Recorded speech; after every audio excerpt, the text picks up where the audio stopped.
हाँ जी, नमस्कार दोस्तों, कैसे हो आप सभी? उम्मीद करता हूँ कि आप बहुत बढ़िया होंगे। देखिए दोस्तों, आज बहुत ही महत्वपूर्ण class UP assistant professor general paper सामान्य अध्ययन के अंदर जो आपका पॉलिटिकल हिस्ट्री भारतीय संविधान वाला जो पार्ट आता है, उस पे महत्वपूर्ण चर्चा आज हमारी रहेगी। कौन-सी महत्वपूर्ण चर्चा रहेगी पहले मैं आपको वो बता देता हूँ। देखिए दोस्तों, अभी लेटेस्ट जो है 2021 के अंदर आपका पेपर हुआ था जब, तो 2021 हो या यूपी जीडीसी के अंदर 2022 हो, उससे पहले 2018-19 हो, तो कुल मिला के मैं ये बात करूँ अगर कि जीआईसी, जीडीसी या फिर असिस्टेंट प्रोफेसर के अंदर आपका जो जनरल पेपर के अंदर जो पॉलिटिकल हिस्ट्री से संबंधित जितने भी क्वेश्चन आज तक पूछे गए हैं, क्योंकि सिलेबस लगभग भारतीय संविधान का कॉमन है, तो मैं आज इस वीडियो के अंदर आपको सारे के सारे क्वेश्चंस एक साथ कराने जा रहा हूं। इससे क्या फायदा मिलेगा? आप कभी भी कोई भी जनरल पेपर उठा के देखते हैं, किसी भी पीवाईक्यूज का आप लेते हैं, चाहे आप यूथ पढ़ रहे हैं, एजीपी पढ़ रहे हैं या अदरवाइज कोई भी आप ले रहे हैं, आपका सब्जेक्ट कोई भी है, तो आप पूरा एक क्वेश्चन पेपर उठाते हैं। 30 क्वेश्चन आपके आते हैं आपके असिस्टेंट प्रोफेसर में, तो आप वो करते हैं, उसके बाद में नेक्स्ट पे चले जाते हैं, उसके बाद में नेक्स्ट पे चले जाते हैं। आपने दिमाग में अच्छे से सिलेबस को प्रिंट किया हुआ है। तो मैंने आपका काम थोड़ा-सा आसान करने के लिए क्या किया है कि आपके ही सिलेबस के यूनिट नंबर 6 के अर्थव्यवस्था नहीं, सिर्फ़ और सिर्फ़ भारतीय जो संविधान है, तो भारतीय संविधान के जो पॉलिटिकल हिस्ट्री का जो मतलब भारतीय संविधान का जो सिलेबस है, उसके जो क्वेश्चन्स अभी तक आए हैं, वो सारे क्वेश्चन आज आपको इस क्लास के अंदर यहाँ पे मिल जाएँगे। उसमें चाहे प्रस्तावना पे क्वेश्चन हो, हालाँकि प्रस्तावना में आज तक किसी भी मतलब अपने आयोग के अंदर कोई क्वेश्चन नहीं पूछा गया है, क्योंकि मैंने बहुत ही अच्छे से ध्यान से इन चीज़ों पे काम किया है। उसके बाद में मूल अधिकार, बहुत सारे क्वेश्चंस हमारे बने हैं। नीति निर्देशक तत्व डीपीएसपी बहुत सारे क्वेश्चन बनते हैं। भारतीय राजनीतिक व्यवस्था, विधायिका, कार्यपालिका और न्यायपालिका, कई सारे क्वेश्चंस यहाँ पे बनते हैं। निर्वाचन आयोग, कई क्वेश्चन आज आपको मिलेंगे निर्वाचन आयोग पर कि कब इसका गठन किया गया था, कौन से अनुच्छेद में निर्वाचन आयोग आता है, कौन इसका अभी वर्तमान में निर्वाचन आयुक्त है, कौन पहला निर्वाचन आयुक्त था, बहुत सारे क्वेश्चन बनते हैं।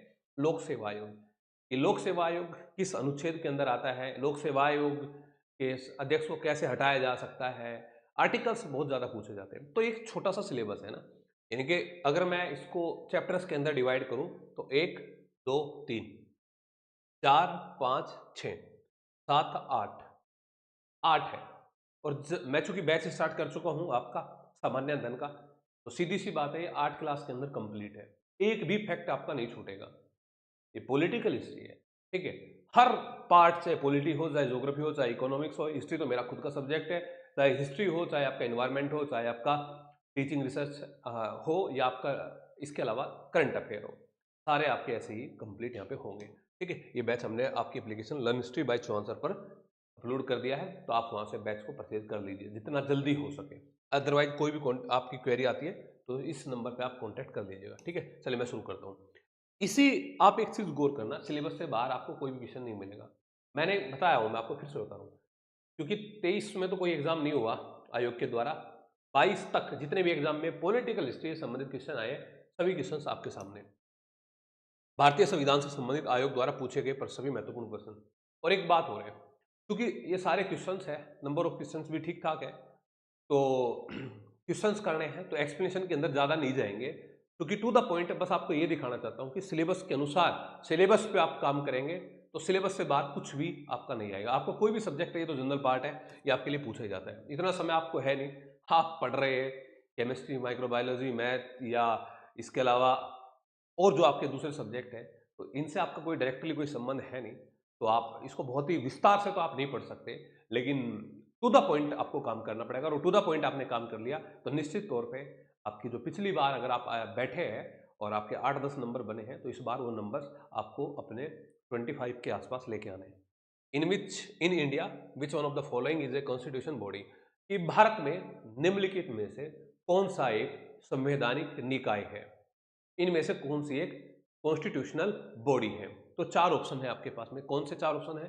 कि सीआईसी, यानी कि कहूँ तो आपको केंद्रीय चुनाव सूचना आयोग, central information commission, election commission of India, reserve bank of India, RBI, university grant commission यानी कि यूजीसी।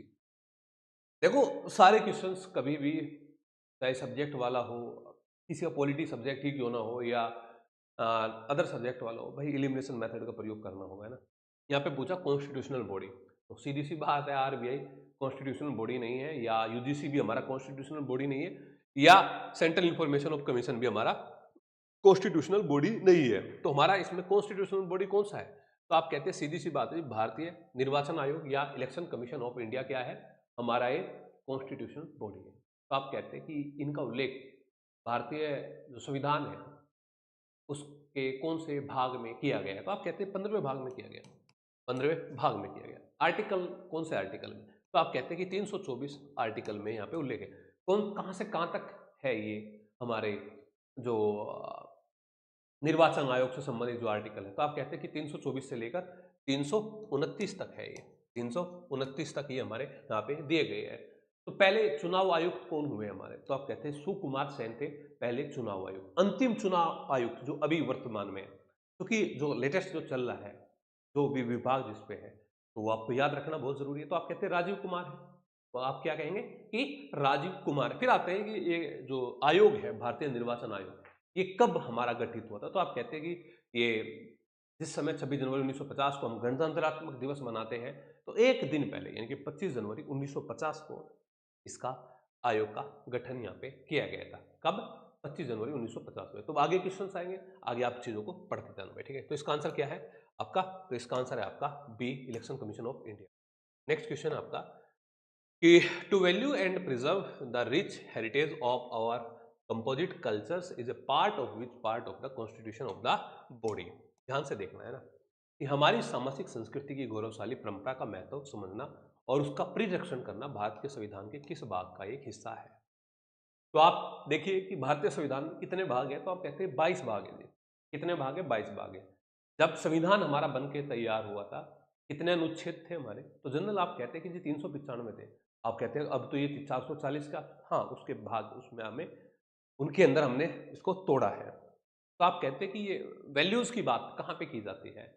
तो आप कहते हैं वैल्यूज की जब बात करते हैं हम, तो फंडामेंटल ड्यूटीज के अंदर या मौलिक कर्तव्यों के अंदर हम वैल्यूज की बात करते हैं। तो आपके दिमाग में क्वेश्चन आता है कि शुरुआत से था क्या हमारा फंडामेंटल ड्यूटीज या मौलिक कर्तव्य? फिर मैं कहूंगा कि नहीं, फंडामेंटल ड्यूटीज या मौलिक कर्तव्य हमारे संविधान के अंदर ये शुरुआत से इसमें नहीं था। तो फिर आप कहते हैं बाद में इसको जोड़ा गया। तो आप कहते हैं कि बाद में कौन से भाग में इसको जोड़ा गया? तो बाद में इसको संविधान के 4th ए के अंदर इसको 4th ए के अंदर इसको जोड़ा गया। फिर आप कहेंगे कि ये तो भाग हो गया। आर्टिकल कौन सा है जिस आर्टिकल से संबंधित है? तो कहते हैं 51A में। फिर आप क्या कहते हैं कि 51A के अंदर इसको शामिल किया गया। फिर दिमाग में क्वेश्चन आता है कि जो फंडामेंटल ड्यूटीज है ये है कितनी, ये है कितनी? तो आप कहते हैं कि इस फंडामेंटल ड्यूटीज के लिए एक कमेटी बनी थी। कौन सी कमेटी थी? तो वो कमेटी स्वर्ण सिंह कमेटी, सरदार स्वर्ण सिंह कमेटी। तो उन्होंने इसमें बात रखी थी कि हमारे फंडामेंटल ड्यूटीज कितने होने चाहिए? 8 होने चाहिए। कितने? 8 होने चाहिए। तो जब हमारे ये बनी 51A के अंदर, तो कितने हुए हमारे फंडामेंटल ड्यूटीज? तो आप कहते हैं कि 10। मौलिक कर्तव्य कितने? 10। लेकिन अभी वर्तमान में कितने हमारे मौलिक कर्तव्य है? तो आप कहते हैं 11 है। वर्तमान में कितने हैं? 11 है। 11वां कौन सा ऐड हुआ? शिक्षा से संबंधित। कब ऐड हुआ? 2002 में। कौन से संवैधानिक संशोधन के माध्यम से हुआ? तो 86 जो हमारा संवैधानिक संशोधन है, संविधान के अंदर जो संशोधन किया गया, क्योंकि आपको पता है कि आर्टिकल नंबर 368 के अंदर, 368 के अंदर संविधान में हम अमेंडमेंट, संविधान के अंदर हम संशोधन यहाँ पे कर सकते हैं। तो उसके माध्यम से हमने यहाँ पे क्या किया? तो हमने इनको यहाँ पे ये रखा है। तो ये हमारी वैल्यूज की जब बात आती है तो कौन से उसमें आएगी? तो मौलिक कर्तव्य के अंदर, फंडामेंटल ड्यूटीज के अंदर, जो कि पार्ट 4A के अंदर यहाँ पे हमारा है। तो इसका राइट आंसर आपका डी है भाई। नेक्स्ट क्या है? In which case did the supreme court observe that harmony and balance between fundamental rights and directive principles is an essential feature of the basic structure of the constitution।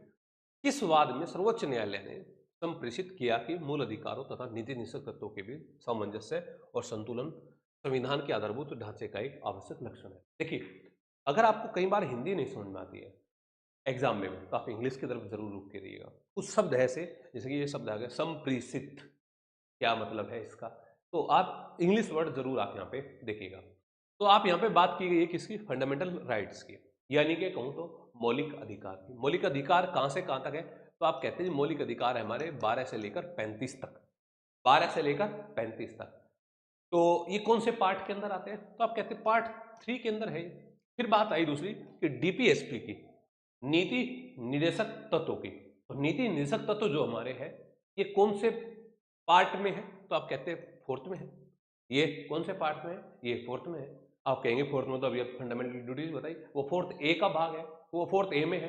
तो ये जो DPSP है ये कौन से article के अंदर आते हैं, तो आप कहते हैं 36 टू 51 के अंदर, 36 टू 51 के अंदर हमारे क्या आते हैं, डीपीएसपी आते हैं।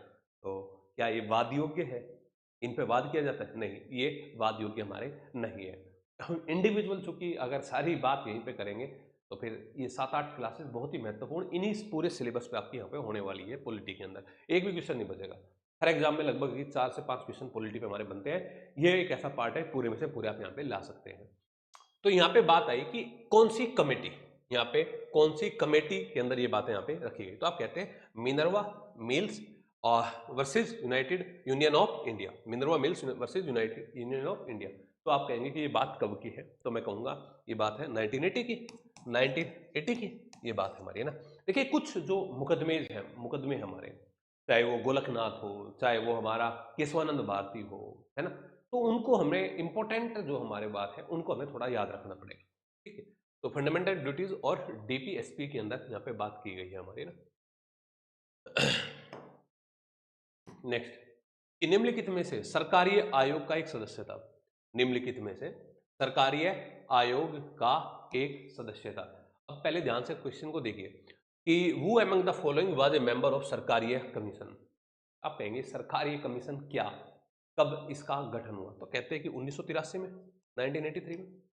तो फिर आप कहते हैं कि अच्छा क्या था इसमें सरकारी कमीशन के अंदर, कौन इसका सदस्य है, तो देखो जी इसका जो हेड बनाया गया था उसका नाम है रंजीत सिंह सरकारिया। जो हेड का नाम क्या था, रंजीत सिंह सरकारिया। तो हमने इस कमीशन का नाम क्या दिया, सरकारिया कमीशन के तौर पे हमने इसको यहाँ पे याद रखा है। और जब हम देखते हैं कि इसमें सदस्य पूछे गए हैं कि शुरुआत में तो और सदस्य नहीं थे, साथ में अकेले थे, लेकिन बाद में 1989 के अंदर 2 सदस्य शामिल किए गए, लेकिन फिर कुछ समय बाद उस पर वाद विवाद हुआ, उनको निकाला गया, फिर 1993 के अंदर फिर दोनों सदस्य दोबारा से शामिल। तो यहाँ पे एसएन सेन की हम बात कर रहे हैं, कौन से इसमें सदस्य, अन्य सदस्य, यहाँ पे एसएन सेन, ये एसएन सेन, हाँ, रंजीत सिंह के साथ में। ग्रामीण स्वशासन के सबसे निचले स्तर पर लोकतांत्रिक संगठन को क्या कहा जाता है, तो आप सभी को पता है कि ग्रामीण स्वशासन के सबसे निचले स्तर पर the democratic body of the lowest level of rural local self government is called. तो ऑप्शन है ग्राम सभा या ग्राम समिति, ग्राम पंचायत या आपकी न्याय पंचायत। तो आपका क्या सही जवाब होगा, तो आप कहेंगे ग्राम पंचायत, ग्राम पंचायत। और ग्राम पंचायत के बारे में हमारे संविधान के कॉन्स्टिट्यूशन के कौन से पार्ट में दिया गया है, तो आप कहते हैं संविधान के कौन से अनुच्छेद में है, तो आप कहते हैं 40वें में। 40वां जो अनुच्छेद है किस भाग के अंदर आता है, तो भाग 4 के अंदर आता है, डीपीएसपी के अंदर आता है। किससे संबंधित है, ग्राम सभा, ग्राम पंचायत से संबंधित है, ठीक है। और कौन से संवैधानिक सुधार के माध्यम से, तो 73वें संवैधानिक सुधार के माध्यम से। कब, 1992 के अंदर, 73वें संवैधानिक संशोधन 1992 के अंदर ये। नेक्स्ट वे, कोई विधेयक धन विधेयक है या नहीं, who is empowered to finally determine whether a bill is a money bill और नॉट। कोई विधेयक धन विधेयक है या नहीं, इसके मामले में हमें कौन, मतलब ये बातें कौन बताता है, ये धन विधेयक है कि नहीं है, ये मनी बिल है कि नहीं है। तो आप कहते हैं कि the speaker of Lok Sabha, the speaker of Lok Sabha, Lok Sabha के जो अध्यक्ष है वो इस बात को बताते हैं। चलिए आप फटाफट कमेंट में आंसर दीजिए कि अभी इस लोकसभा के अंदर हमारे कौन अध्यक्ष है, तो लोकसभा के अध्यक्ष इसका सही आंसर है भाई, ठीक है। नेक्स्ट, निम्नलिखित में से कौन सा सही सम्मिलित नहीं है, ये वो क्वेश्चन है जो अभी सबसे लेटेस्ट मतलब आपके आयोग ने पूछे हैं। कोई भी क्वेश्चन जो मैंने आपको सिलेबस अभी डिफाइन किया है कि आपका सिलेबस है प्रस्तावना प्रेमेबल, उसके बाद में आपका है फंडामेंटल राइट्स, टीपीएसपी इनके नीति निष्कर्षों, फिर है आपका विधायिका, कार्यपालिका और न्यायपालिका, और उसके बाद में आपका है निर्वाचन आयोग और लोकसभा, निर्वाचन आयोग और लोक सेवा आयोग। ये आपका सिलेबस है, इससे बाहर अभी कोई क्वेश्चन नहीं आया है और नहीं दिया किसी कभी किसी एग्जाम में, ठीक है। तो कौन सा सही सुमेलित नहीं है, तो हम सिटीजनशिप, क्या सिटीजनशिप हमारे पार्ट 2 के अंदर है, भाग 2 के अंदर है, तो आप कहते हैं यस, अनुच्छेद 12 तक हमारा क्या है, सिटीजनशिप है, नागरिकता की बात यहाँ पे की गई है। फिर दूसरी बात आती है मौलिक अधिकार, ये भाग 3 में है, हाँ भी बताया है कि भाग 3 में ये 12 से लेकर और 35 तक ये हमारे फंडामेंटल राइट्स ही तो है। फिर बात आती है फंडामेंटल ड्यूटीज की, पार्ट 6 में नहीं, फंडामेंटल ड्यूटीज जो हमारी है वो पार्ट 6 में नहीं है, वो ड्यूटीज हमारी कहाँ पे है, पार्ट 4 के अंदर दिया गया है। इसके बाद में यूनियन टेरिटरीज, तो यूनियन टेरिटरीज कहाँ पे है, तो संविधान के भाग 8 के अंदर ये हमारे है, यानी कि कहूँ तो केंद्र शासित प्रदेशों का उल्लेख जो कहाँ पे किया गया है, भाग 8 के अंदर हमारा किया गया है। तो इसका सही आंसर क्या है भाई, तो इसका सही आंसर है आपका ये वाला, है ना, कि 6 में नहीं है, ये 4 के अंदर दिया गया है, जिसके बारे में मैंने पहले ही भी आपको उल्लेख यहाँ पे कर दिया भाई, ठीक है। चलिए नेक्स्ट, की state under article 12 of the constitution of India includes, यानी कि भारत के संविधान के अनुच्छेद 12A के अंतर्गत राज्य में शामिल है। 12A में किस चीज का उल्लेख है, राज्यों का, तो इसमें क्या शामिल है, the government of India, Bharat सरकार, बिल्कुल है, द पार्लियामेंट ऑफ इंडिया, ये भी है, ऑल लोकल एंड और other authorities with in the territory of India, ये भी है, ऑल ऑफ द, बिल्कुल सही है। इसके अंदर क्या है, आर्टिकल 12 के अंदर हमारे जो संविधान में क्या है, इन सभी की चर्चा यहाँ पे उपयुक्त सभी, ये लेटेस्ट है हमारे जो क्वेश्चन हमारे बने हैं। इसके बाद में बात आती है भाई कि आर्टिकल 48A यानी कि डीपीएसपी का है, constitution of India is related to, अनुच्छेद 48। अगर आप एक बात और बताऊंगा आपको, है ना, आपने जो आपके सिलेबस के जो ये 8 टॉपिक है, प्रस्तावना है, फंडामेंटल राइट्स है, या डीपीएसपी है, या ये हमारा एग्जीक्यूटिव लेजिस्लेटिव वाला है, विधायिका, कार्यपालिका और न्यायपालिका वाला है, या फिर आपका यूपीएससी है, संघ लोक सेवा आयोग, या फिर आपका इसके बाद अलावा निर्वाचन आयोग है, इसके संबंध में भी अनुच्छेद आपने पढ़ लिया ना, तो आधे नंबर ले आएंगे आप। थोड़ा टेक्निकल होके काम करो बस। तो अनुच्छेद 48A के अंदर क्या है, बालकों के लिए मुफ्त और अनिवार्य शिक्षा से संबंधित नहीं है, ये भी डीपीएसपी के पार्ट, लेकिन 48 में नहीं है। जीवन स्तर को ऊंचा करने और लोक स्वास्थ्य को सुधारे, तो सारे ये दिए गए डीपीएसपी के, बट क्या है 48A में, तो आप कहते हैं protection of forest and wild life, protection of forest and wild life, इसके अंदर हमारा यहाँ पे दिया गया है भाई, ठीक है। तो इसका सही आंसर क्या है, सही आंसर हमारा सी यहाँ पे है भाई।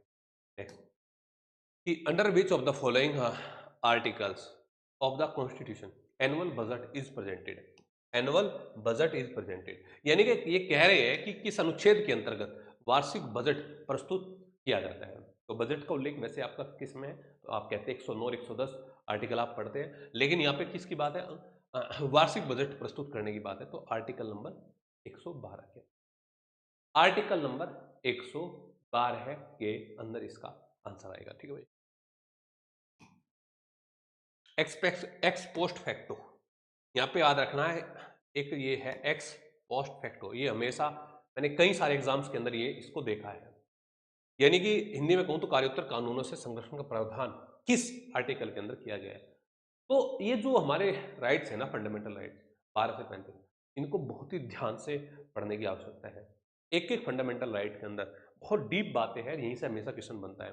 तो यहाँ पे एक्स पोस्ट फैक्टो जो लॉज की बात की गई है, वो तो हमारी आर्टिकल 20A के अंदर की गई है, आर्टिकल नंबर 20A के अंदर, क्योंकि नंबर ऑफ क्वेश्चन बहुत ज़्यादा है तो व्याख्या ज़्यादा नहीं करूँगा भाई, ना, बस ये आपको दिखाना चाह रहा हूँ, इस तरीके से काम करो, जो सिलेबस है उस पर थोड़ा अच्छे से काम करो, सिलेक्टेड सी बुक लो, हर पार्ट की, ज्योग्राफी की, इकोनॉमी की, इंग्लिश की और हिस्ट्री की, इन्वायरमेंट की या करंट अफेयर की, उस पर काम करो भाई, ठीक है।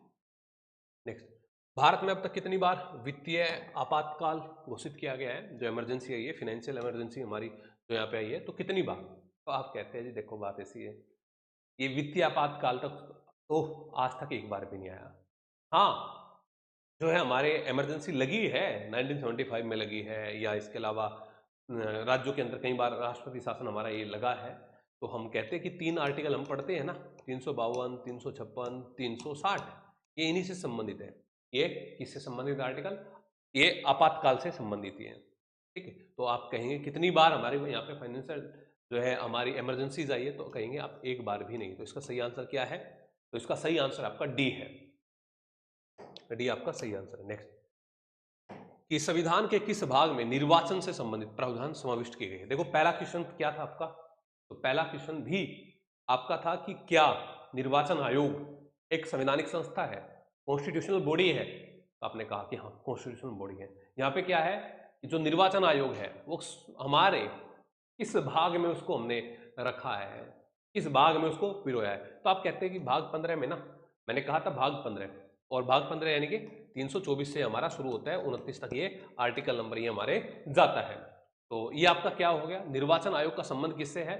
तो भाग 15 से है, भाग 15 से भाई, ठीक है। चलिए नेक्स्ट क्वेश्चन, भारत के संविधान का अनुच्छेद 21A, आर्टिकल नंबर 21A किससे संबंधित है?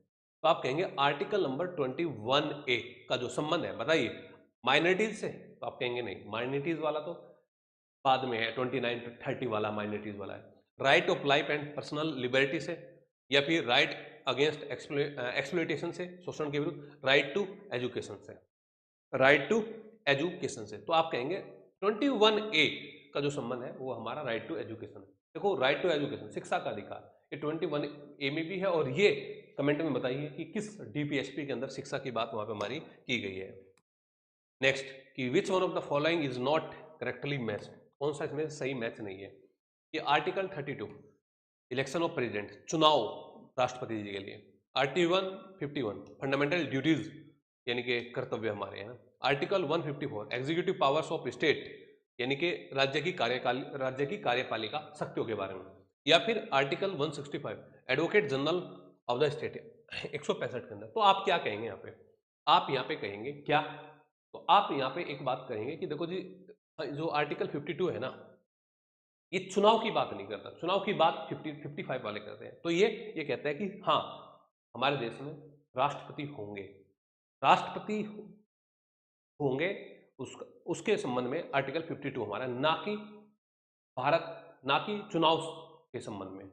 बस ये है 52 में कि भारत का एक राष्ट्रपति होगा।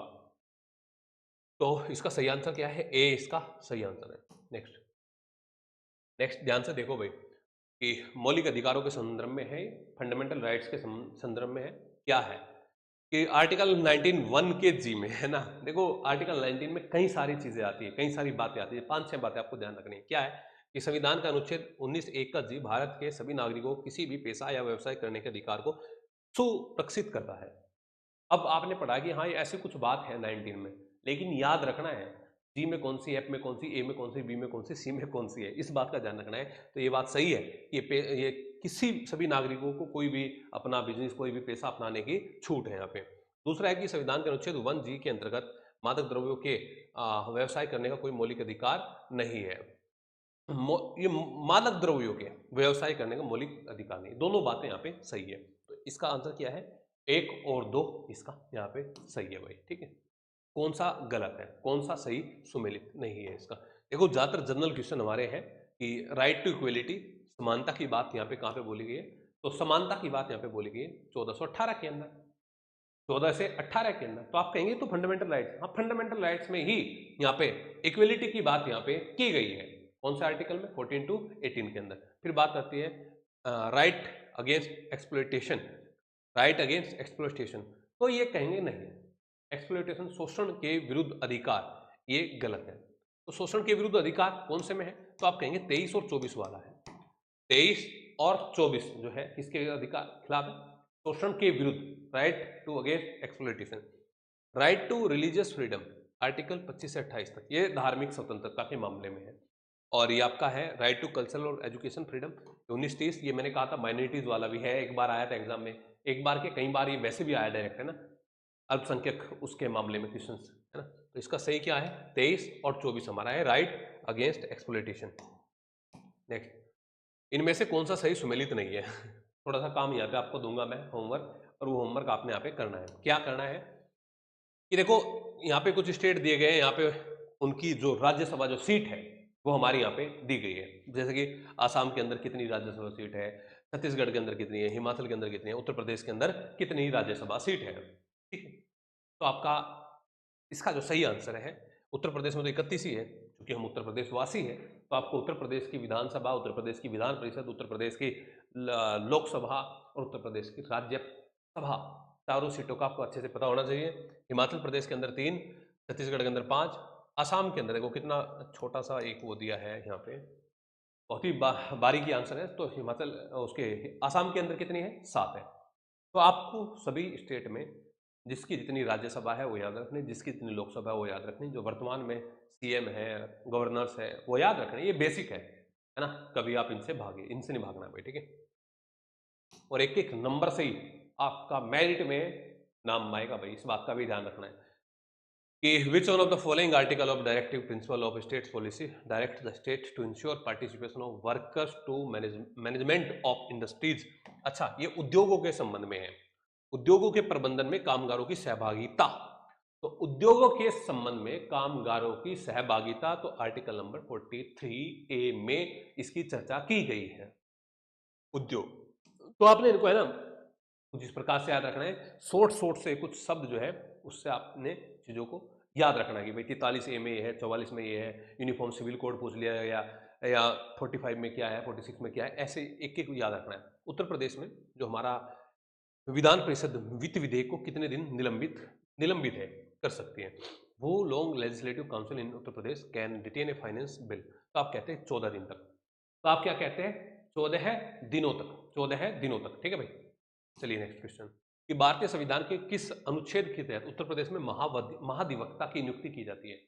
महाधिवक्ता, तो आप कहेंगे महाधिवक्ता को इंग्लिश में क्या बोलते हैं? एडवोकेट जनरल बोलते हैं। तो आप कहेंगे कौन से भारतीय अनुच्छेद के अंदर? तो अनुच्छेद नंबर 165 के अंदर महाधिवक्ता की नियुक्ति यहाँ पे की जाती है, एडवोकेट जनरल जो हमारे नियुक्ति की जाती है।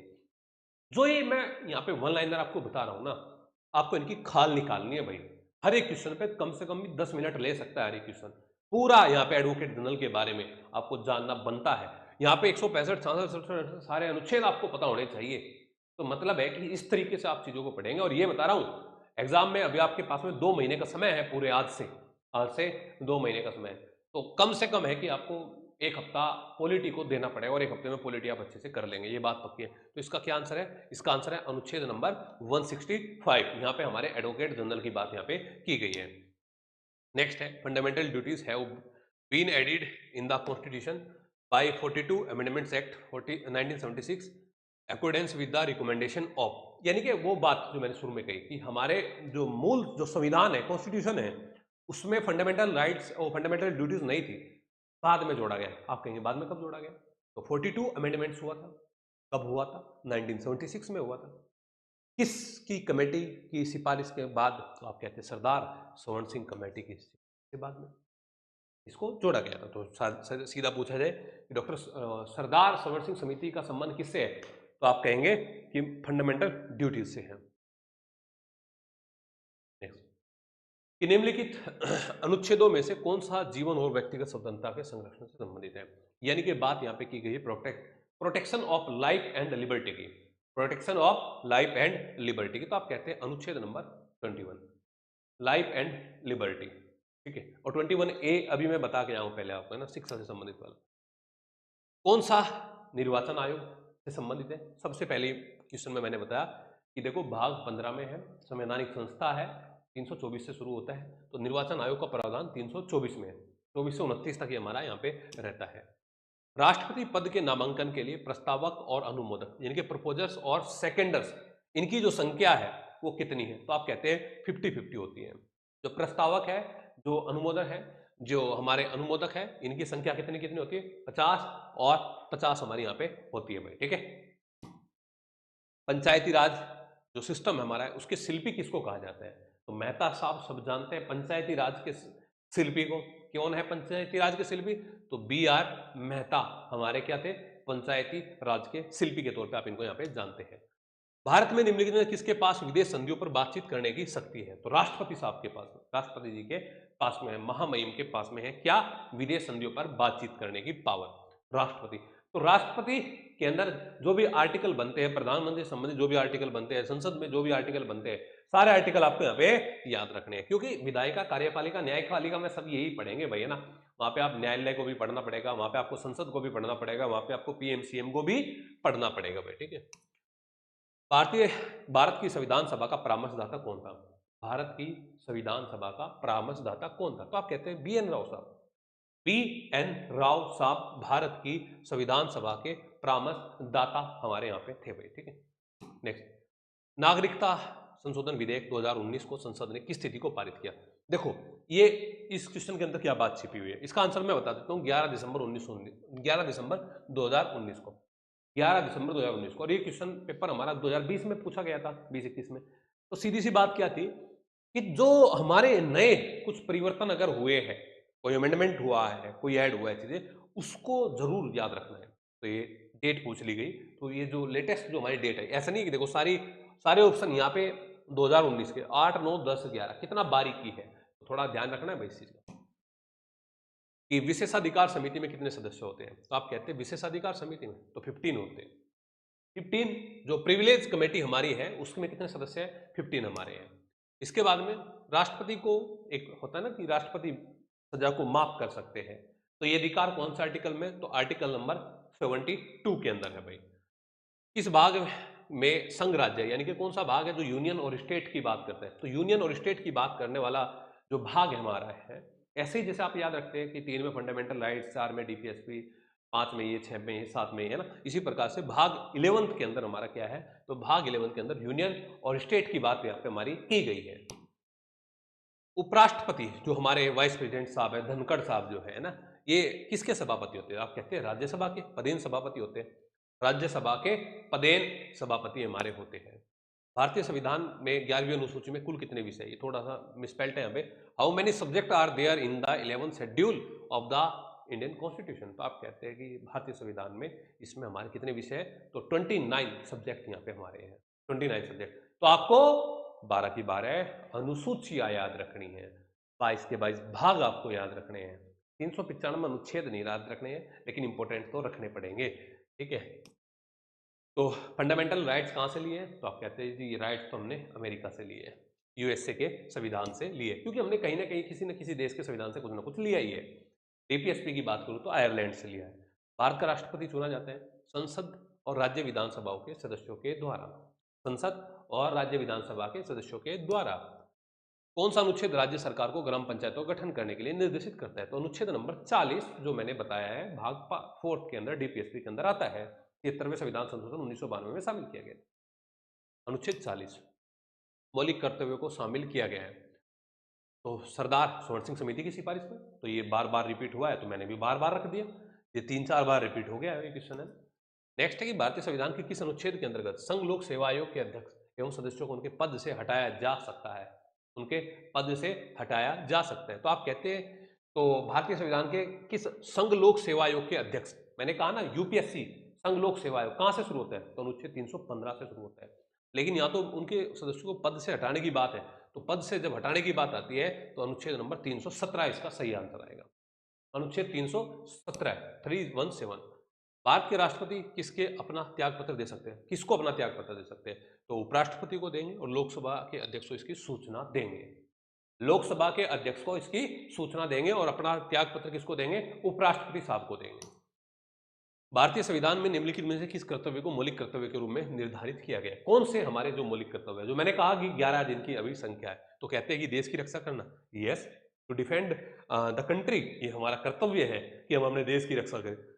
टू पे इनकम टैक्स, ये नहीं है, ये हमारे फंडामेंटल ड्यूटीज के अंदर नहीं आता।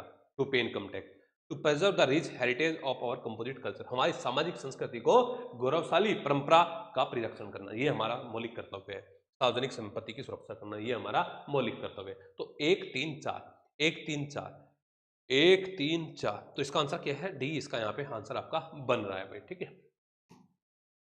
नेक्स्ट है कि पंचायती राज पर गठित निम्नलिखित में समितियों को कालक्रम अनुसार व्यवस्थित करें और उनको सही उसमें बताइए तरीके से।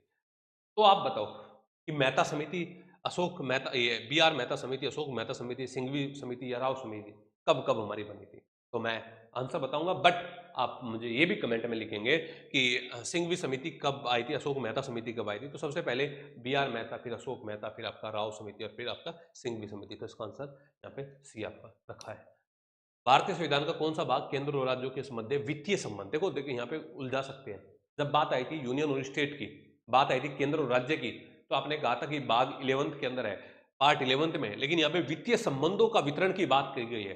तो वित्तीय संबंधों के वितरण की बात की गई है, तो ये पार्ट नंबर 12 की यहाँ पे सही आंसर होगा, भाग 12 इसका सही आंसर होगा। यानी कि बात यहाँ पे फाइनेंशियल रिलेशंस की यहाँ पे की गई है भाई, कि संविधान का कौन सा अनुच्छेद भारत के राष्ट्रपति के विरुद्ध महाभियोग की प्रक्रिया से संबंधित है। महाभियोग की प्रक्रिया से संबंधित आर्टिकल नंबर 61। आर्टिकल नंबर 61 किससे संबंधित है? ये आपके महाभियोग की प्रक्रिया से संबंधित है। भारत में सांप्रदायिक निर्वाचन पद्धति का प्रारंभ हुआ तो 1909, यही तो है वो मार्लियामेंटो रिफॉर्म, यही तो है वो फूट डालो राज करो से संबंधित हमारा एक्ट, काउंसिल एक्ट।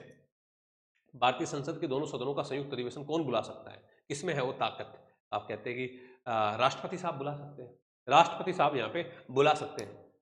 संविधान का कौन सा भाग केंद्र और राज्यों के मध्य संबंध, ये दोबारा से आ गया, केंद्र और राज्यों की बात आई तो पार्ट 11 के अंदर, जब फाइनेंशियल रिलेशन की बात आई तो पार्ट 12 के अंदर। भारतीय संविधान के 91वें संशोधन 91 अमेंडमेंट का संबंध किससे है? तो आप कहते हैं पार्टी परिवर्तन करने से, दल परिवर्तन करने से आधार पर अपात्रता से संबंधित है। इसके बाद में 51A यानी कि वही बात फंडामेंटल ड्यूटीज की, तो आप कहते हैं समाजवाद, पंथनिरपेक्ष और लोकतंत्र में विश्वास करना, या संविधान का पालन करना और राष्ट्र ध्वज और राष्ट्रगान का आदर करना, भारत के राष्ट्र संप्रभुता, एकता और अखंडता की रक्षा करना, देश की सामाजिक संस्कृति की गौरवशाली परंपरा का परिरक्षण करना, समाज के गरीब व कमजोर वर्गों की सहायता करना। नहीं, पांचवा तो नहीं है इसमें, पांचवा तो नहीं है, तो कौन सा है फिर? तो समाजवाद पंथ, ये भी नहीं है, पहला भी नहीं है। देखो ये हमारी प्रस्तावना के अंदर ही शामिल किए गए हैं ना, कौन से? हम भारत के लोग भारत को एक संपूर्ण प्रभुत्व संपन्न समाजवादी पंथ निरपेक्ष लोकतंत्रात्मक गणराज्य बनाने के लिए, उसके बाद 3 प्रकार के न्याय, 5 प्रकार के 5 प्रकार की जो है स्वतंत्रता, और फिर 2 अवसर और प्रतिष्ठा की समानता की बात की गई है। तो यहाँ पे ये बात इसमें नहीं है, तो दूसरा, तीसरा, चौथा इसका सही आंसर है। नेक्स्ट, कि संघ लोक सेवा आयोग का सदस्य कदाचार के आधार पर हटाया जा सकता है, किसके द्वारा हटाया जा सकता है? तो संसद के दोनों सदनों द्वारा महाभियोग लगाकर, राष्ट्रपति द्वारा उच्चतम न्यायालय के द्वारा की गई जांच के आधार पर। बी इसका सही है, उच्चतम न्यायालय की जांच के आयोग के आधार पर राष्ट्रपति द्वारा इसको हटाया जा सकता है भाई। संविधान की कौन सी धारा में अनुसूचित जाति SC ST के लिए सीटों का आरक्षण की बात है? तो SC ST के लिए 243D याद रखना, 243D यहाँ पे याद रखना भाई। संविधान के किस अनुच्छेद के अंतर्गत नई अखिल भारतीय प्रशासनिक सेवाओं की रचना प्रस्तावित की जा सकती है? तो मैंने कहा 312 में, 312 अनुच्छेद के अंदर। सर्वोच्च न्यायालय ने किस वाद में निर्णय किया कि संसद भारतीय संविधान के मौलिक स्वरूप को संशोधित नहीं कर सकती? तो आप कहते हैं केशवानंद बनाम केरल राज्य 1973, बहुत ही महत्वपूर्ण वाद है ये केशवानंद भारती वाला। के बाद में कौन सा सूची समूह पंचायत और नगर पालिकाओं से संबंधित है? तो 11वां और 12वां, 11वां और 12वां, ये हमारा पंचायत और नगर पालिकाओं से संबंधित है। इसके बाद में बात आती है कि 73 संशोधन हुई है, कई बार आ चुका है, 40वां अनुच्छेद की बात करते हैं अभी। जनपद पंचायत और जिला पंचायत के अध्यक्षों का समानता क्या है? दोनों अप्रत्यक्ष रूप से चुने जाते हैं, दोनों मूलतः संस्था के सदस्य के रूप में चुने जाते हैं, दोनों का अविश्वास प्रस्ताव के प्रस्तुत किया जाता है, दोनों समान नहीं करते। चौथा नहीं है, बाकी 1 2 3 तीनों है इसमें। और किस अनुच्छेद के तहत कलेक्टर की न्यायिक शक्ति जिला न्यायाधीशों को दी गई है? यानी कि कार्यपालिका और न्यायपालिका के बीच में पृथक्करण, separation of power of executive and judiciary. तो आप कहते हैं आर्टिकल नंबर 15 के अंदर, 50 के अंदर, आर्टिकल नंबर 50 के अंदर भाई। तो दोस्तों ये आपके क्या थे? तो ये थे आपके वो सब क्वेश्चन जो आज तक 2016-17 से लेके 15-16 से लेके और 22 तक जो उत्तर प्रदेश लोक सेवा आयोग के द्वारा पूछे गए हैं, ये सारे वो क्वेश्चंस थे। मुश्किल से मैंने कितना समय लिया होगा? आधा घंटा आपसे यहाँ पे आपका लिया होगा। तो एक इससे आपको एक आइडिया मिल जाएगा आपकी तैयारी के लिए। तो अब लग जाओ भाई, समय नहीं है अब आपके पास में इतना, है ना, और समय नहीं है तो समय का थोड़ा सा आप यहाँ पे सदुपयोग करना, और टू द पॉइंट अगर आपने पढ़ना है तो आप हमारे साथ जुड़ सकते हैं आपकी अपनी application learn history by Chauhan sir पर। अगर आपको कोई भी डाउट है तो आप कॉल करिएगा 7033313142 पे। ओके, थैंक यू, धन्यवाद।